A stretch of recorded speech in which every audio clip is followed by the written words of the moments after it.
வணக்கம். இன்னைக்கு நாம வந்துட்டு ஜே ஷெட்டி ஷோல கோடி சான்சஸ் பகிர்ந்துகிட்ட சில விஷயங்களை கொஞ்சம் ஆழமா பார்க்கலாம்.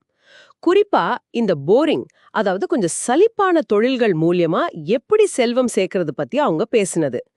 நீங்க உங்க நிதி பயணத்துல இப்போ எங்க இருக்கீங்கன்னாலும் சரி, இதுல சில நல்ல யோசனைகள் இருக்கலாம். பணம் சம்பாதிக்கிறது பத்தி நாம வழக்கமா நினைக்கிறத விட கொஞ்சம் வேற மாதிரி பார்க்க போறோம். ஆமா. கோடி சொல்றதுல ரொம்ப அடிப்படையான ஒரு விஷயம் இருக்கு. அதாவது பணத்த பத்தின நம்ம பயம், தயக்கம். நெறைய பேரு கிட்டத்தட்ட 62% அமெரிக்கர்கள்னு ஒரு கணக்கு சொல்லுது. பணத்த பத்தி பேசவே தயங்குறாங்களாம். பணம் ஒரு கெட்ட விஷயங்கிற மாதிரி ஒரு எண்ணம். ம்.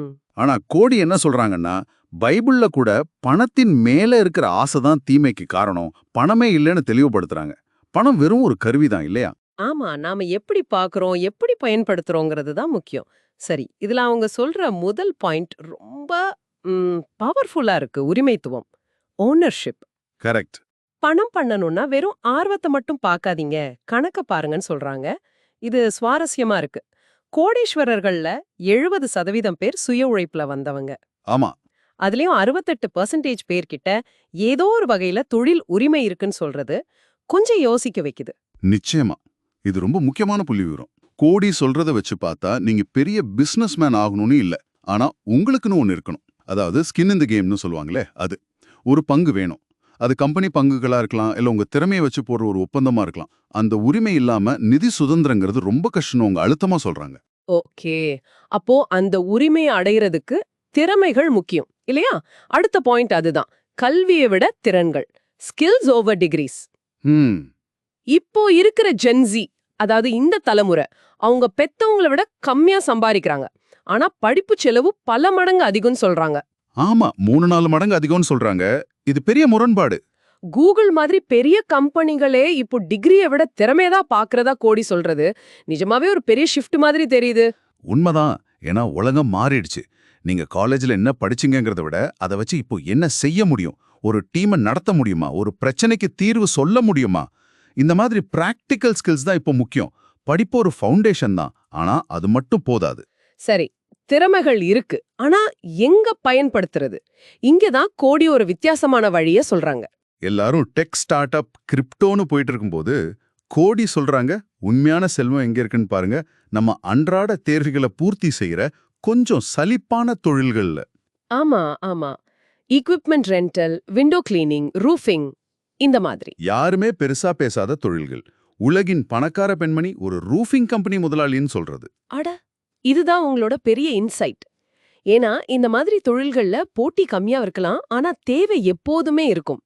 நிலையான வருமானம் வரும். இன்னொன்னு, பேபி பூமர் தலைமுறை ரிட்டையர் ஆகும்போது அவங்க நடத்தின இந்த மாதிரி சின்ன சின்ன பிசினஸ்கள் நிறைய கைமாற போகுது. 68 ட்ரில்லியன் டாலர் மதிப்புள்ள சொத்துக்கள். 68 ட்ரில்லியன் டாலரா? ஆமா, இது அடுத்த தலைமுறைக்கு ஒரு பெரிய வாய்ப்பு. பிரைவேட் எக்விட்டி கம்பெனிகள் இத சரியா புரிஞ்சுக்கிட்டு இந்த மாதிரி தொழில்களை வாங்குறாங்க. அதாவது பெரிய முதலீட்டு நிறுவனங்கள். அப்போ இந்த மாதிரி ஒரு போரிங் பிசினஸ கண்டுபிடிச்சா மட்டும் போதாது, அதுல ஜெயிக்க சில திறமைகளும் வேணும்னு சொல்றாங்க இல்லையா? கண்டிப்பா 3 விஷயம் முக்கியம்னு கோடி சொல்றாங்க. 1, டீல் மேக்கிங், அதாவது பேரம் பேசி ஒரு ஒப்பந்தத்தை முடிக்கிற திறமை. பணத்தோட மொழி இதுதான்னு சொல்றாங்க. ஓ, பணத்தோட மொழியா? ஆமா. 2வது கிரிட், விடாமுயற்சி, மன உறுதி, எது வந்தாலும் நின்னு ஜெயிக்கிற குணம். 3வது ரொம்ப முக்கியம், உதவி கேக்குறது. ஆனா எப்படின்னா, ஹவுன்னு யோசிக்காம ஹூன்னு கேக்குறது.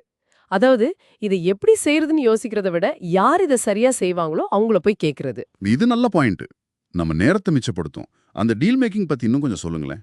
விலையை நிர்ணயிக்கிறவரா இருக்கணும்னு சொல்றாங்க.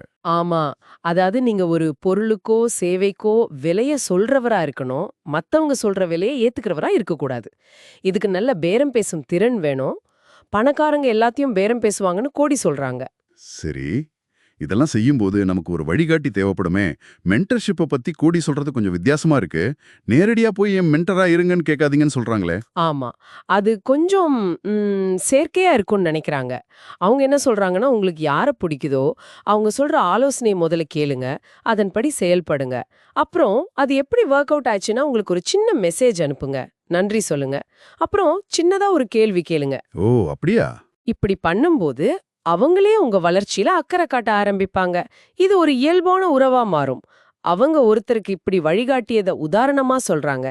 கேட்டு வாங்குறத விட உங்க செயல் மூலமா அந்த உறவை வளர்க்கறது நல்லது. ரொம்ப நடைமுறைக்கு ஏத்த மாதிரி இருக்கு இந்த அட்வைஸ். சரி, கோழி சான்சஸ் சொல்றதெல்லாம் கேட்கும்போது எனக்கும் ஒரு விஷயம் தோணுது. நாம எல்லோரும் பாதுகாப்பான வேலை, நல்ல சம்பளம், பெரிய பதவி, ஒரு கிளாமரான தொழில்னு தேடி ஓடும்போது நம்ம கண்ணு முன்னாடியே ஒருவேளை கொஞ்சம் தூசி படிஞ்ச மாதிரி தெரியற, ஆனா நிஜமான உறுதியான வாய்ப்புகளை, இந்த மாதிரி போரிங் தொழில்களை கவனிக்காம விட்டுடுறோமோ? ம் நல்ல கேள்வி. ஒரு சாதாரண பிளம்பிங் கம்பெனி கூட பல மில்லியன் டாலர் மதிப்புல தான் இருக்கலாம்னு அவங்க சொல்றத கேட்கும்போது, விட்ரிங்கிறது நம்ம எதிர்பார்க்காத இடங்கள்ல கூட இருக்கலாம் போல தோணுது இல்லையா? இதை நீங்க கொஞ்சம் யோசிச்சு பாருங்க.